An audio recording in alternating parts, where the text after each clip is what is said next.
It's a new season, everyone starts from 0-0. None of the teams change. People thought that it would be the same, but now they know that it's definitely not. Eric's leaving Gambit is a huge difference from last season. It's a fresh start for them. They're tryharding more than before. Copenhagen Wolves, they lost 2 of their main players. We're working a lot on team bonding and just keeping a very positive atmosphere. We have a big chance to prove everyone that we're not that bad like everyone thinks. I think our changes is gonna show a way different Super Hot crew. I think there are gonna be so much surprising teams. I think there will be many dark horses this split. Every team has to see if they have synergy with the new players or not. Last season, everyone thought that we would be at the bottom. I'm not going to judge any of the roster changes yet until we see them.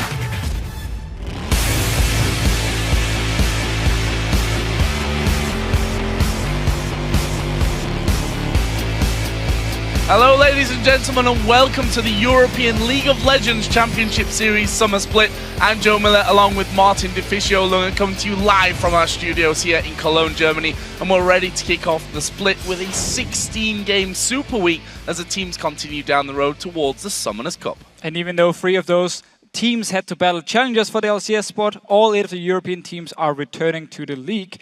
Over the next 11 weeks, they will compete across 112 games to try and make it into the playoff, and of course, possibly to the World Championship.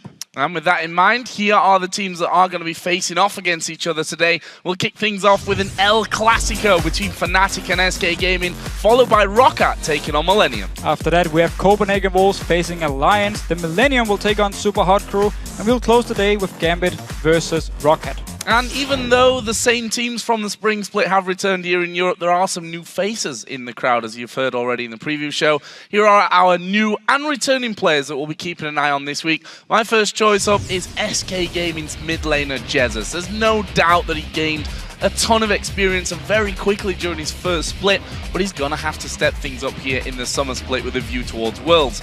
That starts with expanding his champion pool. He's played a lot of the farm-heavy champions, but definitely needs some more diversity moving forward. My second player to watch is Woolite. Of course, a new man coming in. He played for Denial Esports in the relegation game against the Copenhagen Wolves. Was very, very impressive there. He was also a sub for the Wolves last year, but stepping in to replace a player as strong as Forgiven won't be easy for him. We're going to see today if he can rise to the challenge. Airwalks is going to be my first player to watch. He's a bit of a wild card, because we need to see what he can bring to the Wolves as he replaces Amazing, who was one of the best junglers in the league. And he played on STO in the 2014 Spring LCS promotion group stages, and then he played on heavy bot lane in the last Coke series, where he lost in the very first round against Cloud9 Eclipse. Next player to watch, Cotnex. He replaced Aranea in the last split and had a very positive impact from the start.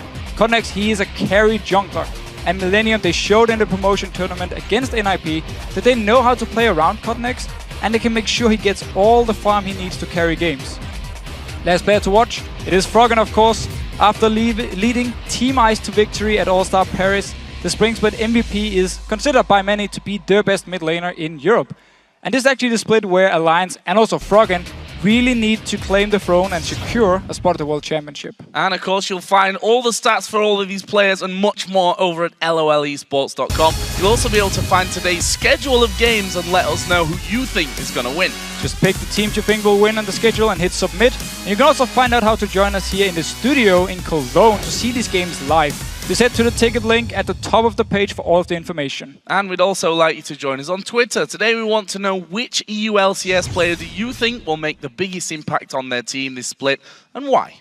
Well, it would be easy to go with Froggen or Reckless here, but they already had a big impact last season. So I'm actually going to go to Super Hot Crew and take Mr. Rales. New support, and I believe he can really step it up together with the rest of the team and show how good of a team they are, and possibly go towards the World Championship. But of course, we want to hear your answers, so send them to us at LOL Esports, along with the hashtag LCS, so we can highlight some of your responses later in the show. And that brings us into our first game of the 2014 LCS Summer Split. What a great one it promises to be. A rematch of the Spring Split Finals and another El Clasico as Fnatic take on SK Gaming. Now, Fnatic are coming into today's game after having a bit of a rough time at All-Stars where they struggled to even make it out of the groups and into playoffs. They did manage to beat the Taipei Assassins, but that game was their lone victory as they were then swept aside by SKT. And Fnatic really seemed unmotivated going into the All-Star Invitational, and despite the support of their hometown crowd, they never really managed to perform as a team we know from Europe. Their playstyle was very over-aggressive, and they often engaged too early or chased after kills, and this simply opened up for opportunities for the opponents to just take objectives or turn the fight around on them. But despite that weak All-Star showing, Fnatic starts this Summer Split as favourites, and they're still a very strong team, there's no doubt in that.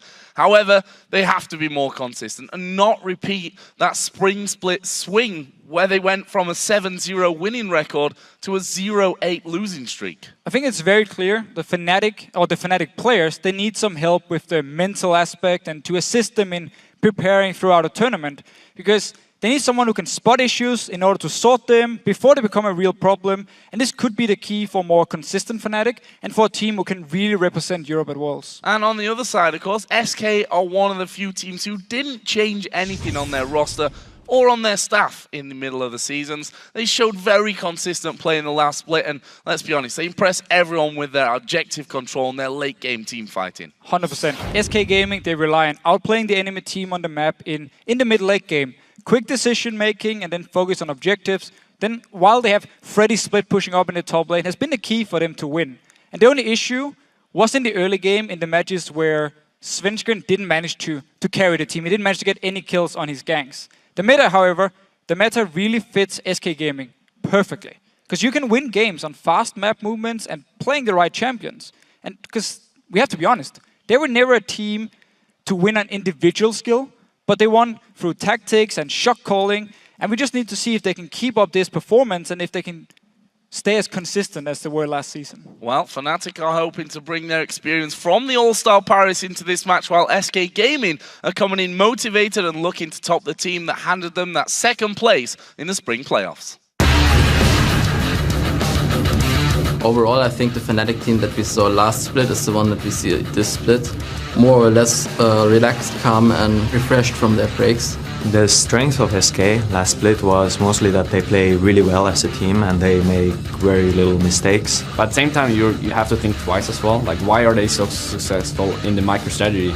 Oh yeah, because they have an analyst and a coach that's watching their games every day and telling them you have to do this and this to be more effective on the map. So it kind of makes them really look like an Eastern team, and I think that's why they're so successful as well. I know that Fnatic had more practice than we did in the break, at least, because they went to All-Stars and they played all those top-tier teams, and I think they figure out things that we haven't figured out yet. Now that we are even more experienced after All-Stars, we should have an easier time against them, I hope. I think we're all motivated and we can use that motivation and we can get an upper hand. Cyanide has a pretty small champion pool. You usually always have a pretty small champion pool, so it's pretty easy to ban out. We have to make sure that we do the same map pressure and we apply the same pressure. We can't slack and stay for an extra wave on top lane, bot lane, mid lane, because we will lose a tower instantly or our objective instantly if we do. And I think a very key point there from Reckless at the end, they have to keep a lot of pressure on the map. Yep. Just staying for one extra wave can cost them a game. It's what's won SK a lot of games last year. And it's what cost Fnatic games during the All-Star tournament. Often we saw Reckless stay to farm a lane a little bit too long, and then SKT or OMG or something would punish them elsewhere, and they just fell behind. So we need to see if Fnatic have fixed it now coming into the LCS. Well, let's get to it and check out the starting lineups. On the blue side, it's Fnatic with Soaz in the top lane, Cyanide in the jungle, Xpeke in the mid lane, and the duo of Reckless and Yellowstar. On the red side, we have SK Gaming with Freddy in the top lane, Svenskeren in the jungle, Jesus is the mid laner, Candy Panda as the AD carry, and of course, Enrated is the support. And as we head into Champion Select, let's check out your predictions. According to the voting over at lolesports.com, it's not really a surprise to me. You've picked Fnatic by 80%. That's a large number, and we have to consider, okay, Fnatic are on paper the favourites coming in here, but 80-20 is a big difference. I think it's too big. I mean, we don't exactly know what to expect from Fnatic. After All-Star, we don't know how much time they had to practice in between the tournaments and now LCS starting.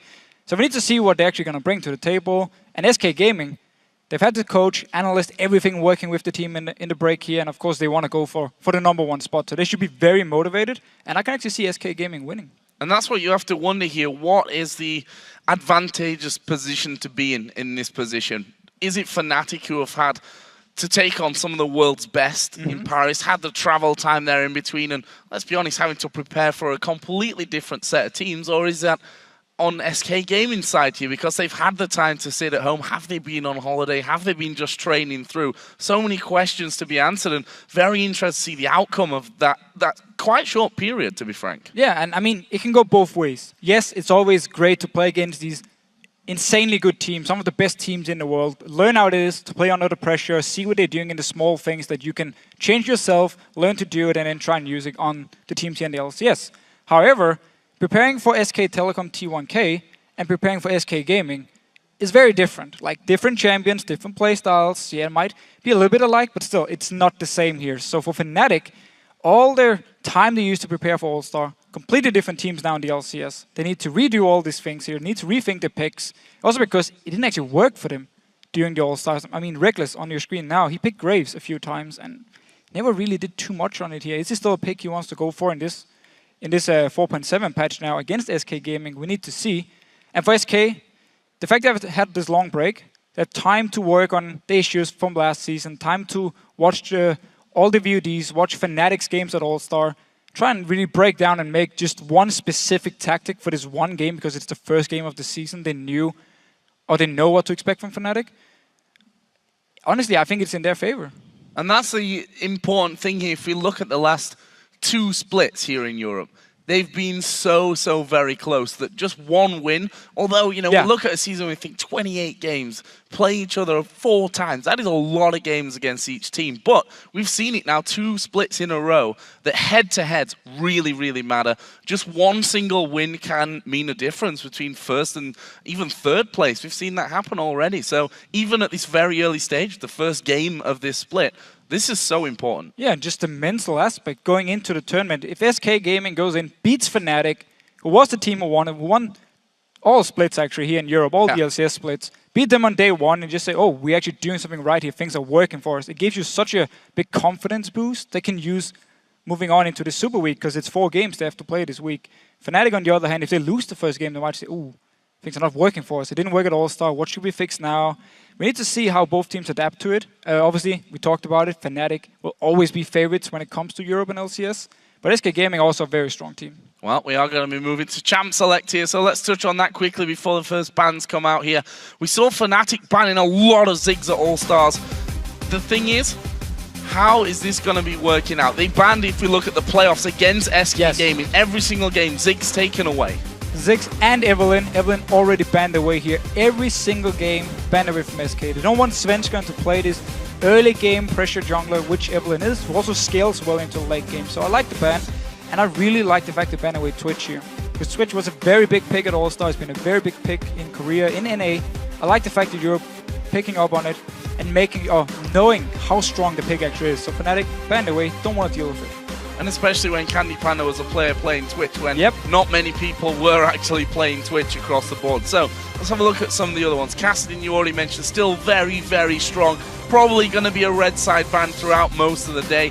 Jax also, we've seen how popular it's been. They decided to take that out as the second ban here against Fnatic. Well, so I think Cassidy was actually nerfed here in 4.7, which we're playing on. However, it wasn't enough. I mean, he's still such a strong champion. Worth it. I mean, you have to ban him. Wait, that's it. Against Fnatic, you never give them Cassidy. SKT did it. They played with the skin comp. Almost backfired for them. Actually, could have lost the game to Fnatic. So, pretty obvious ban from SK. And Jax just been a power pick for quite some time now. So, Yasuo a ban here from Fnatic. Quite interesting, actually, because Jez is not a player that we really associate with Yasuo, but we also know him as a counter to Nidalee, which has then forced that final ban out there as Nidalee. First pick Aurelia, though, that is a surprise. So Aurelia, nothing actually changed for her, but she's still considered just such a strong pick because of the teleport, because the fact you can survive the early games in your lane, and then you can teleport around and get into the mid-late game point where Aurelia is very strong. SK's side, I'm not actually sure how much Freddy plays Aurelia. I think he prefers the likes of Trundle, so I don't think SK Gaming minds too much.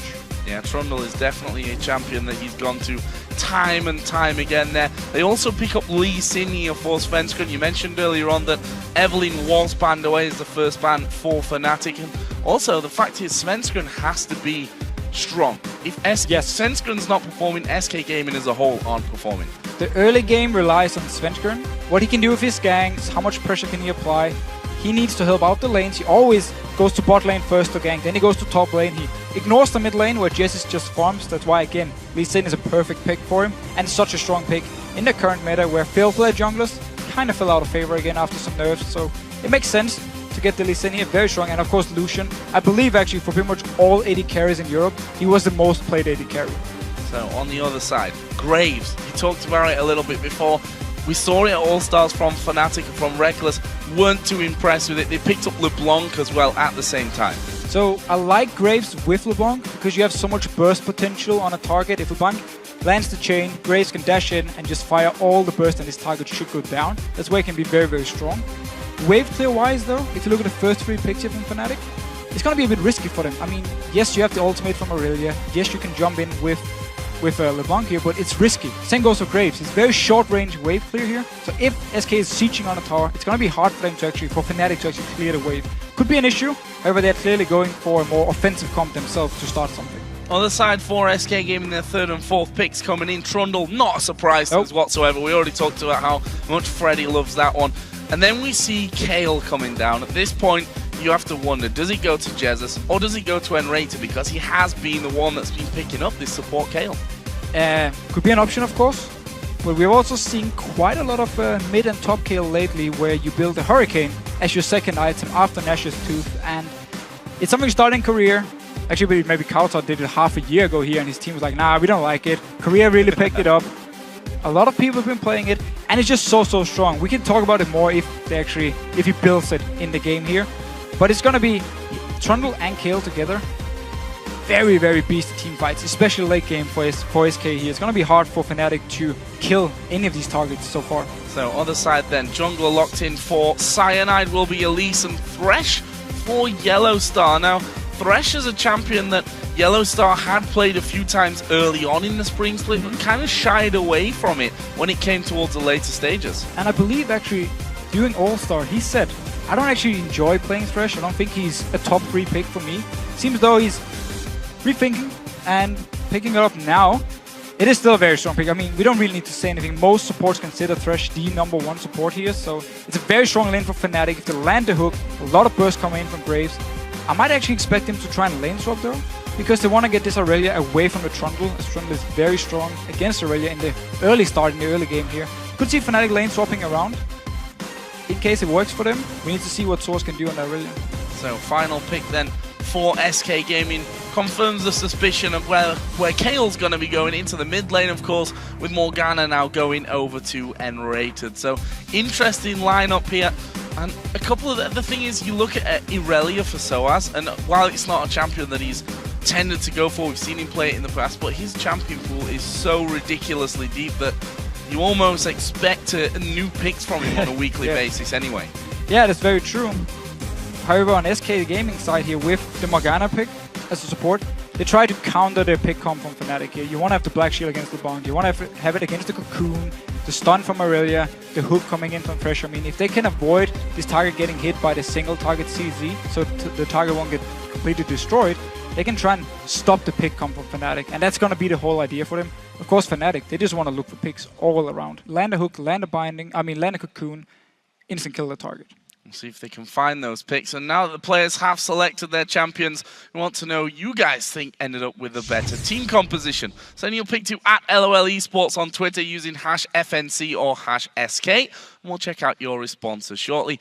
Deficio is hard to call so early on in the season, but just looking at these two teams from this first match, who do you think's got the edge here? Well, so again, both teams are very strong in their own role. I mean, the pick comp from Fnatic, very, very strong. If you fall behind to this and they get full vision in your jungle, they're just going to catch you out left and right. It's going to be very hard for you to do anything.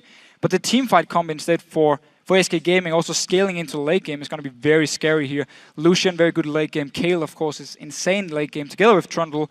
So if it goes too late and it starts coming down to big team fights, I give it to SK. But if Fnatic can take control of the map early on, get good vision control and just start picking off targets left and right, they definitely have the stronger comp. So here we go then, into game, the first matchup of the LCS summer split here for 2014 in Europe. Fnatic versus SK Gaming.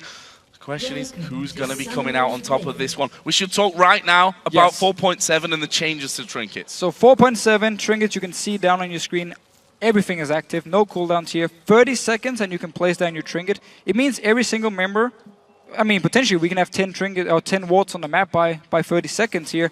It means their late invades are harder because it's very easy to spot them out. It's very easy to get vision of all the entrance into your jungle. SK for now though, seems to just be scouting. Didn't actually put down any of the trinkets yet. Fnatic already put down 2 of them to see if SK were trying to move around here.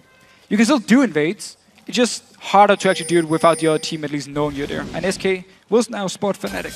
Now we see the vote. 67% of you going for Fnatic, which is a bit of a swing.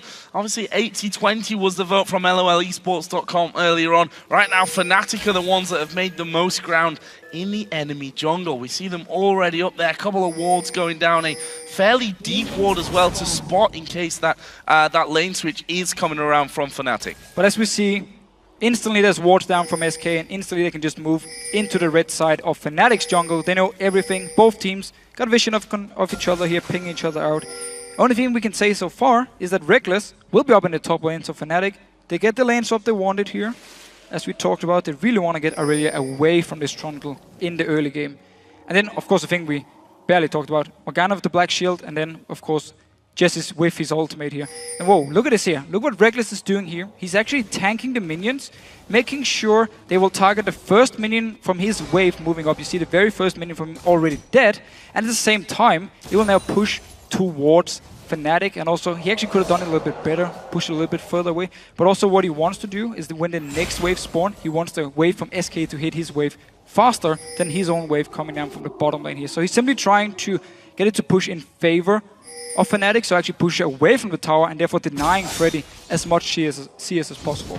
And we saw Soaz actually inside of the jungle. He knows that he's in that 1 versus 2 anyway. If he'd have gone down onto the bottom side of the map, and well, he's just going to cause Freddy a couple of problems, who was trying to stay in some kind of range there to maybe get some XP, but he's going to be getting literally nothing up on that top side of the map. So nice little start here for Soaz. It also means that SK's bottom lane is pushing out, and we already see that Svenskeren has started to move into that one, and we also have Cyanide coming into the top lane. So despite the changes here in 4.7, we're wondering, how is this all going to work? We've been seeing that the meta had kind of shifted to these 3-man pushes, 4-man pushes onto the turrets. We were questioning whether that was going to happen here. You can see that actually they've kind of backed away from this one, wanting a bit more of the jungle. Well, the thing is, again, with...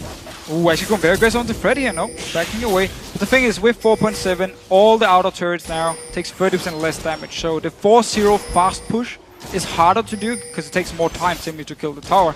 That's why both teams don't actually go for just sending multiple members there. They can just take it down slowly. Both of them are happy doing the same thing. And a lot of action in the mid lane. Jesus going very, very low from this one. Cyanide diving in. Jesus flashes away to the side. But there is the first blood. Cyanide jumping down, and now they're moving in towards Svenskeren as well. He managed to safeguard off to the minion. Very fast move from Fnatic. And a very, very big mistake by SK and Jesus in the mid lane. They knew Fnatic was in the top side of the jungle. They know you don't send 4 members to split push or fast push anymore. So Jesus, he should have expected people to be around him here in the mid lane. Instead, he was very aggressive and got completely caught out of position. Especially when he actually saw Soaz and Cyanide by the Wraith camp there just a few moments before that one. This bottom lane, we see half the health taken away from that turret. Soaz uses his first teleport here to actually get in there and stop Candy Panda from doing as much damage as he possibly can. If we look at the early CS between those two that have had and will continue to have a bit of a hard time here, 6-9 in favor of Freddy, who's managed to finally get some CS there up in that top lane. Between the AD carries, it's Reckless that currently holds that lead, 31-24 CS. Again, we need to remember the start he made here where he tried to deny a lot of CS. I think Candy Panda maybe pushed it a little bit harder because Svenskeren actually moved down around the level 2 mark. But then he backed away because they realized we don't actually have to fast push this tower, so he backed away and went into the mid lane instead. I think Candy Panda lost a few CS here, and that's why he is behind. This mid lane though, Jess is falling behind him in XP, and Pekka going very aggressive. Very aggressive indeed. As Cyanide comes around, that's an easy cocoon. Jess is only level 4, no flash available. Pekka picks up the kill. Far too easy there for Fnatic. Simply too easy. Pekka was ahead there. Cyanide could just jump in. Oh, Soa's out of position. Soa's caught out. There are 3 men moving in. The binding doesn't quite land. Svenskon actually going to go aggressive. Finds this a little bit too far and then decides to back away himself. Very, very close to another kill for either side there as well. In the end, no one gets one.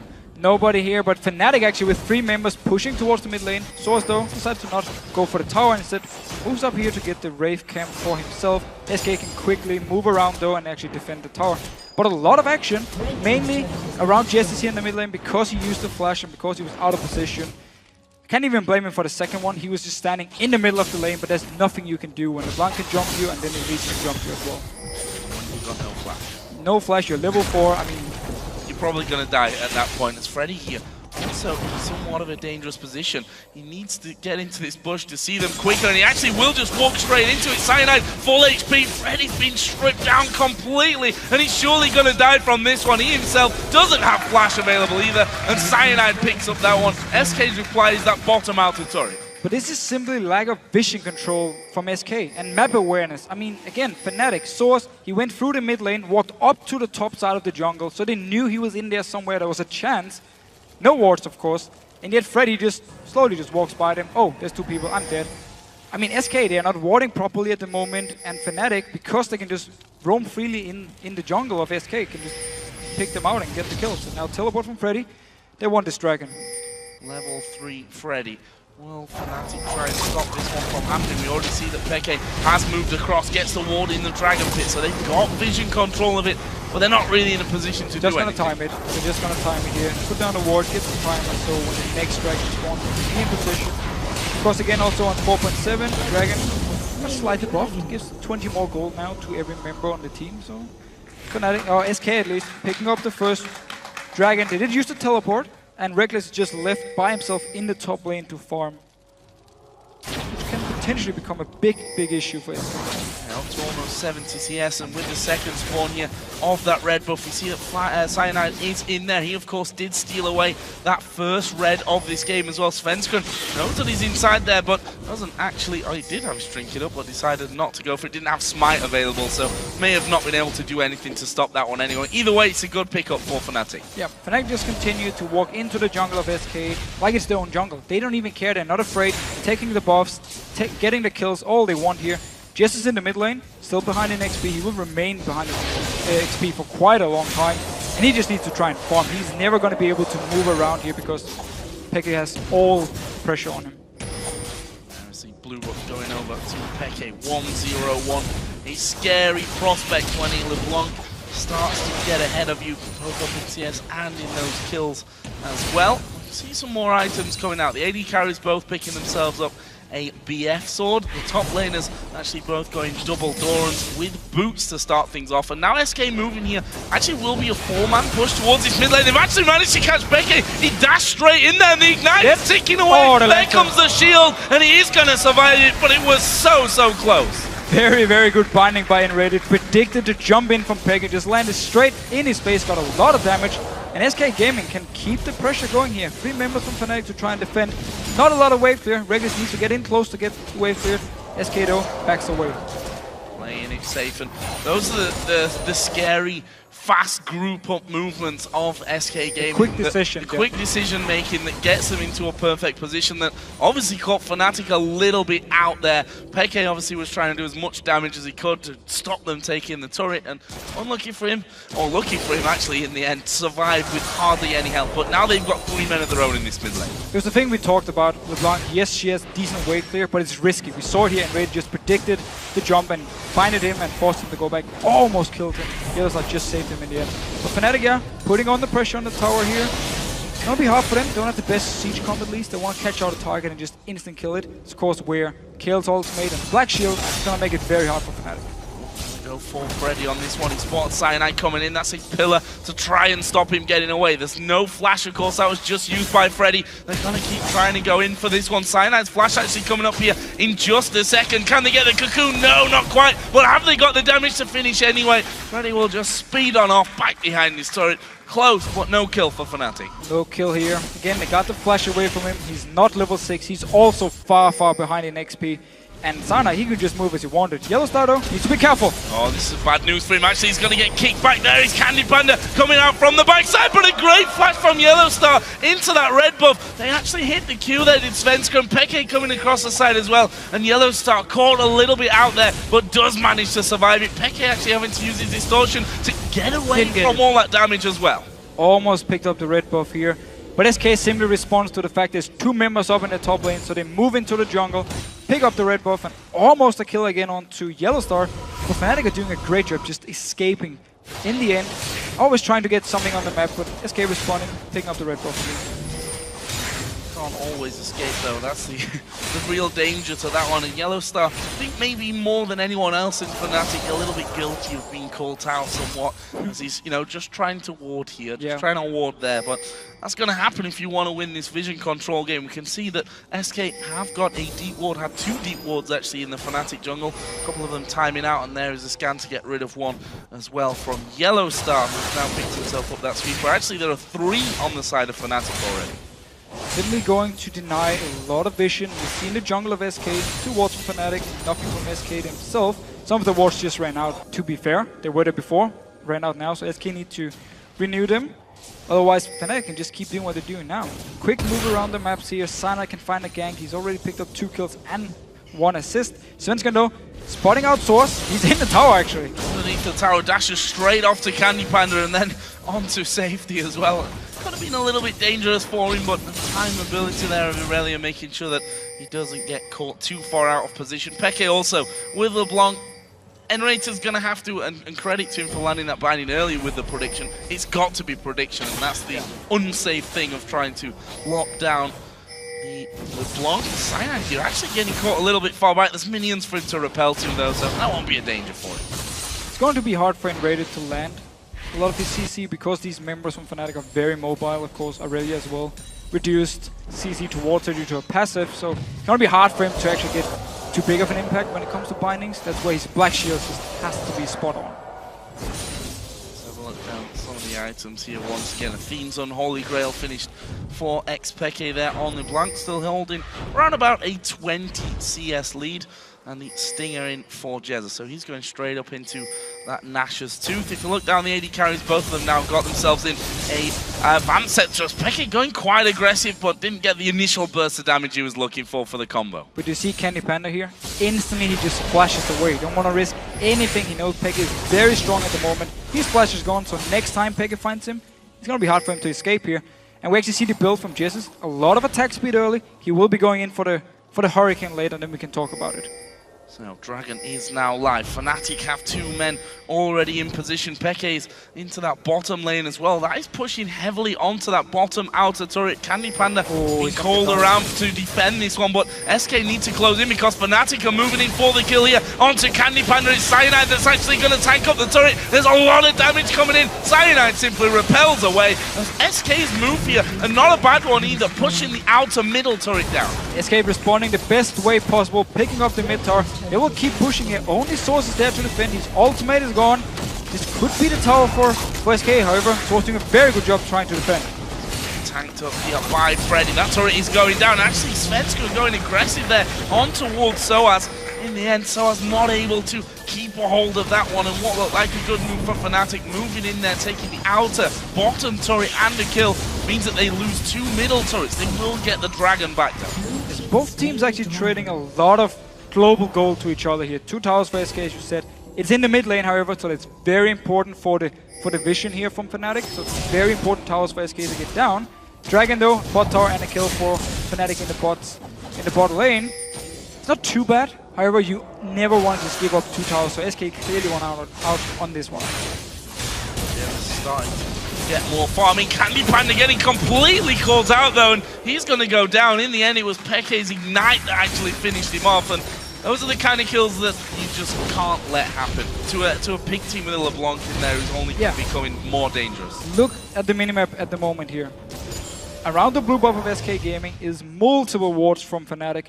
And Reddy just placed the single ward SK Gaming has in this area. He just placed it now. It wasn't there before. On the map, actually. On the map, actually.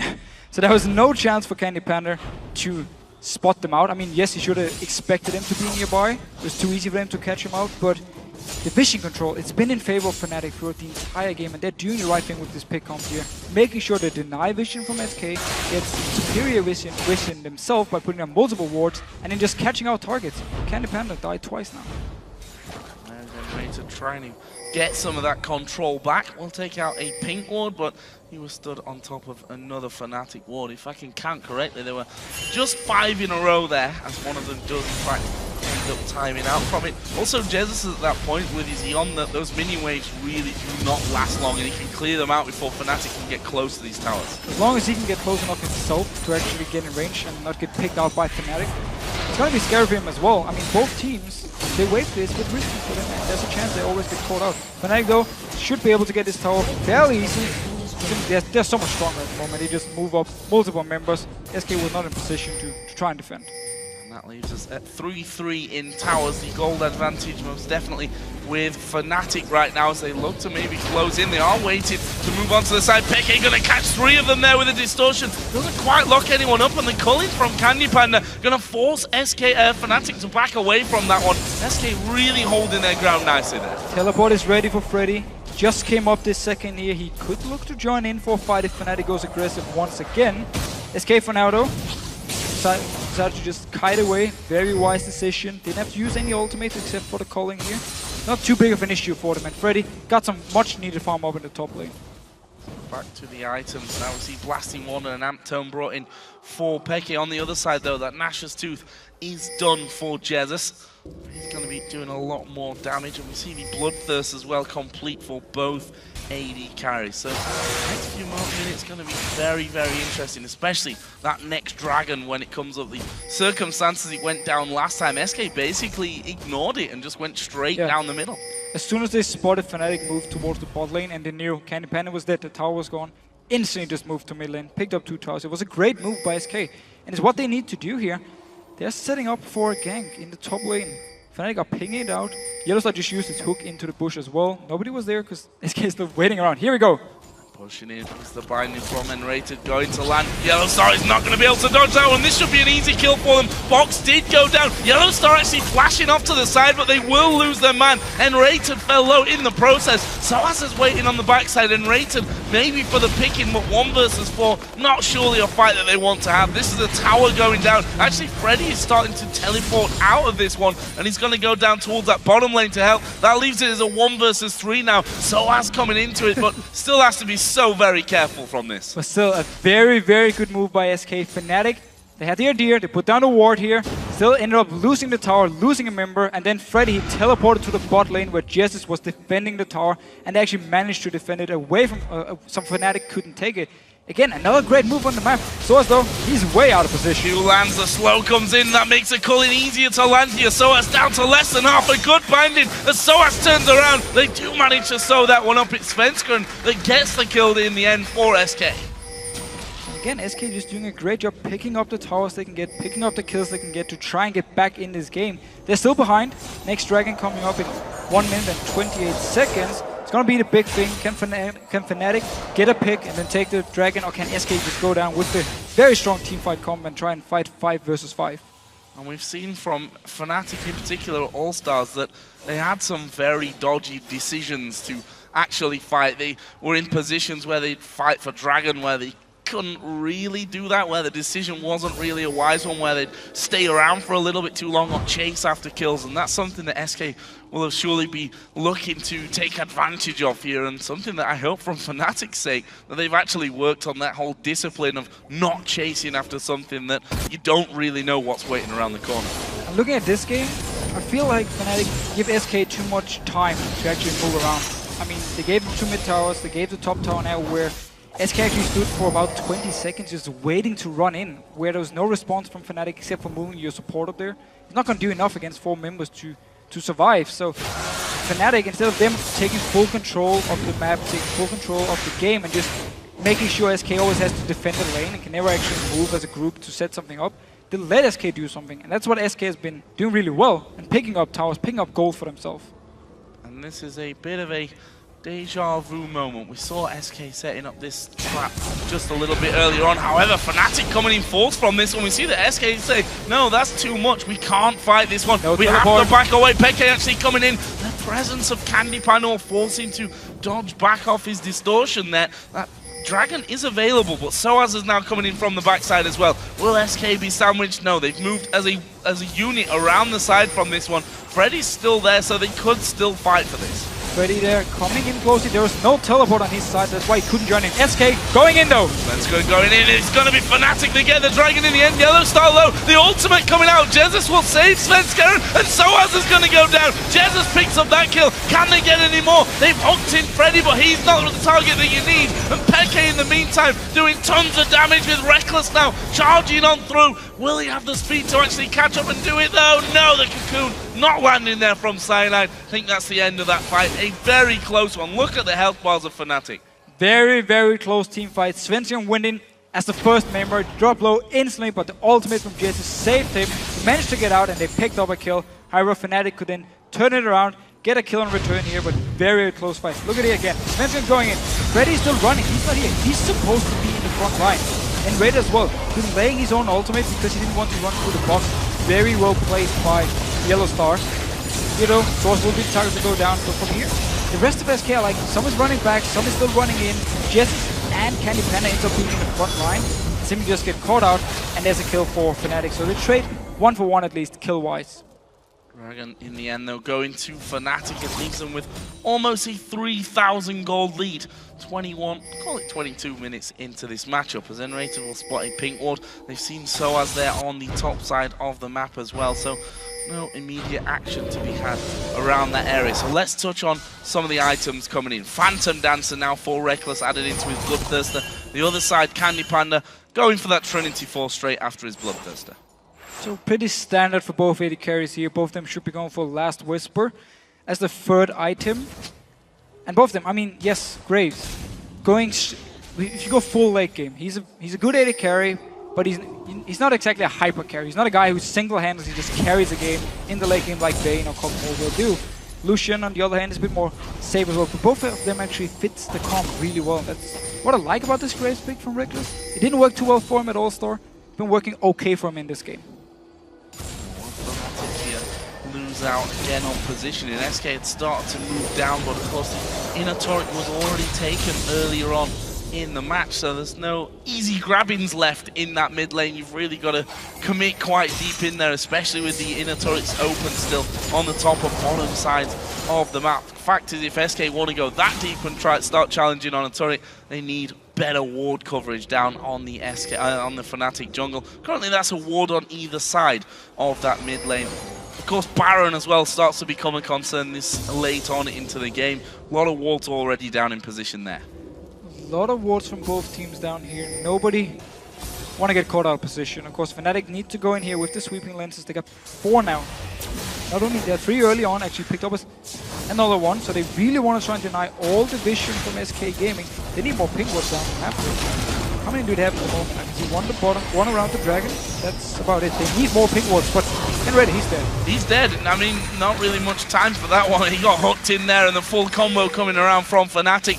Graves ultimate thrown in there. Peke dove in as well. And now Fnatic looking for a grab here on this turret. They do manage to get the hook on Freddy. The intervention will save him instantly, and a good culling again comes out from Candy Panda, keeping Fnatic low enough to have them maybe second guess about fighting here on this inner tower. And now the ultimate is gone from Jesus. There's no black shield because Enrated just respawned in the base, so the next hook could be the kill Fnatic needs to actually take the tower here. Enrated, he's on his way to try and defend. There's the hook! Hog comes in on towards Jesus, but the heal will come out instantly, and Cyanide is actually taking all the damage from that one. There's a kickback. Soaz is going to fall. Svenskeren will drop down. Peke trying to mop up the low HP champions here at the back. That is his clone that's underneath the turret, and in the end we'll end with a 2-for-2 as the shutdown comes in for Candy Panda. So 2-for-2 here. Fnatic then very aggressive under the tower of SK, took a lot of damage for it and took a lot of time to actually kill the first target because Jesus managed to flash away. Freddy then became the next target. He's still very tanky, took him some time here. Gonna see it in the replay. Remember, and Red is not there, ultimate is gone from Jesus. He flash away and Freddy is the target. Tank out quite some damage and the tower is just going on to Fnatic all the time. Great move by Svenskeren, kicking swords in, get a kill onto him. And then actually Steiner, he's very low staying around. Fnatic they want more. They wanted to land the hook from Yellow Star. A bit too over-aggressive. Could have backed away after the 2 kills and just said, we're fine with this. Minion damage there on the bottom lane as well. That one was pushing all on its own, and Freddy realizing that he has to get there as quickly as possible to stop that one from happening.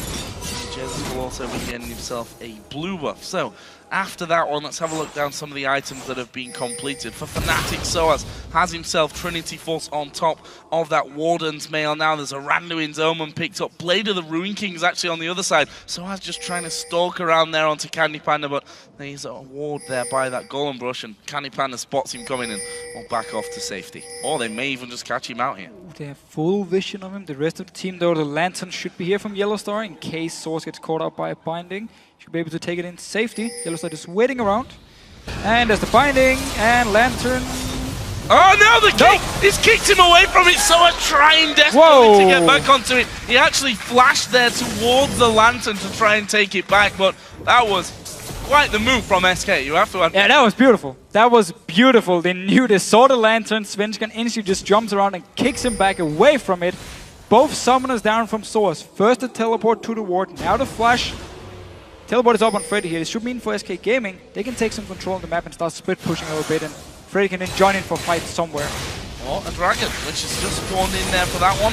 SK would have probably gotten it anyway. They probably would have. Or will they? Because Peke here hanging around at the side, trying to do as much damage, just uses distortion. So that is that one, and the Dragon goes over to SK Gaming. 2 out of 4, so 50% of the Dragons going over to there. And if we look at the gold, it has started to closen up quite a lot from this one. Just 1,500 gold separating them. SK here just rotating back from the Dragon to hold on to that inner turret. And SK simply just want to extend the game. They want to go to this late game point we talked about. We actually see Jesus, he completed the Hurricane. Now we can talk about it.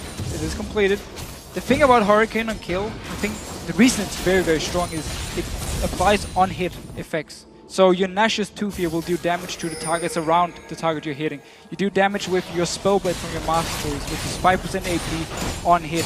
You do damage, of course, with your E, the splash damage from it. And if you pick up a Lich Bane, you also do the damage to the targets around with the Hurricane here. So basically, you actually do more damage, or at least the same amount of damage to 3 targets, instead of just 1 target. As long as they're close to each other. The downside about the build is you're very auto-attack focused. If you get stunned, you do nothing. If you build full AP kill, you're more about your burst from your Q and then 1 hit with your E with the Lich Bane. This build is more about just staying in the back and just auto-attacking again and again and again for the entire team fight. So if he gets locked down by a hook from Yellow Star or a cocoon from Cyanide, his damage is pretty much non-existent. See how Jesus' positioning all works out when those bigger team fights start to roll around. Right now, Fnatic are clearing out vision over by Baron, or at least they think they are. Reckless actually stood on top of a ward there by the red buff, which may or may not be cleared out. There we go. Scan comes down. That will be spotted out. But look at this. SK starting to step forward. Lightning comes out. Doesn't quite land. Svenskeren's Q was slightly off there as well in terms of direction. Oh, he's going to keep going. Very, very aggressive. That Q will land. Will he follow through? Yes, he will. He's going to kick Yellow Star, but off to the other side. Yellow Star actually flashing that one, and he's going to get caught by the binding. That is some bad news. Yellow Star getting picked out. Xpeke was caught in the bottom lane here for an SK game. They spotted him and simply just went straight for the fight. Very aggressive move from Svenskeren, chasing onto Yellow Star, and now going towards the tower here. Look at Peke, he's coming towards the mid lane, but he's still far away.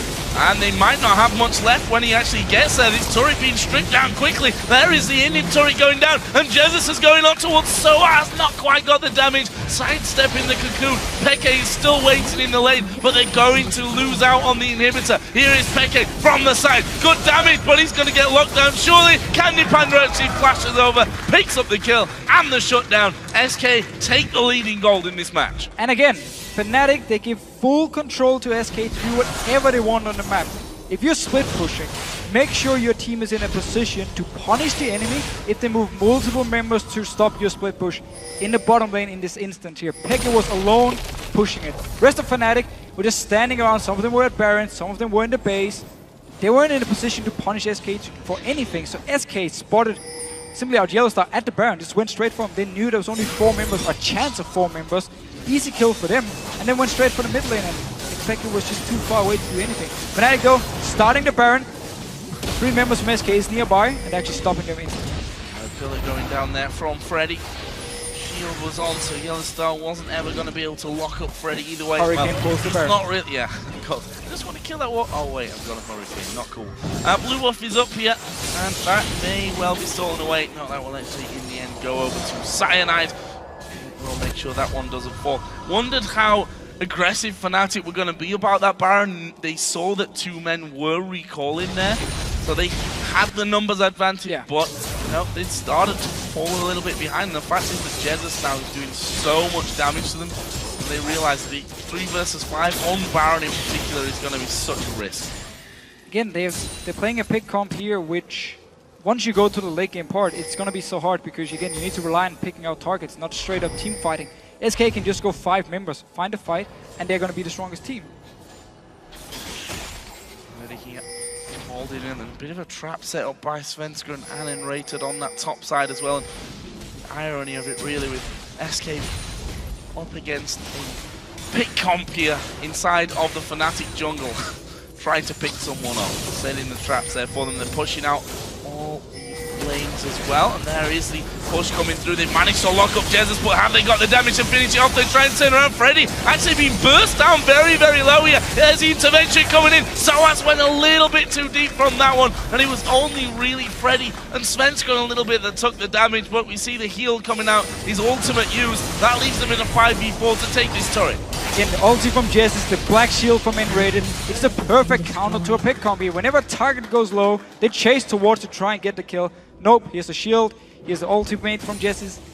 You're not gonna kill him. And instead they can just turn around. They've done it again and again this game, and Fnatic, whenever they try and chase for a kill, simply countered. And now, very nice binding. Very nice lantern though, and this time Cyanide able to take it away. Soaz of course fell foul of that one earlier on, but SK know they've done the damage that they needed to the jungle, and that means that they're going to start off the Baron. They've got vision just by that blue area as well, so they know exactly where they could be coming from. The Baron already down to less than half HP, but Fnatic gonna start to move back in around to this one, but Baron's already gone down. Cyanide gonna get locked up here by the ultimate event rated, and the damage gonna come through in just a second. Jesus finally gets back into the side of Good Cocoon, but there is a push around from Peke on the side. Soaz now going low. He's gonna have to speed away, but Yellowstar maybe the sacrificial lamb. He'll be hunted down and finished off. That will be a 2 for 0, and the Baron going over to SK.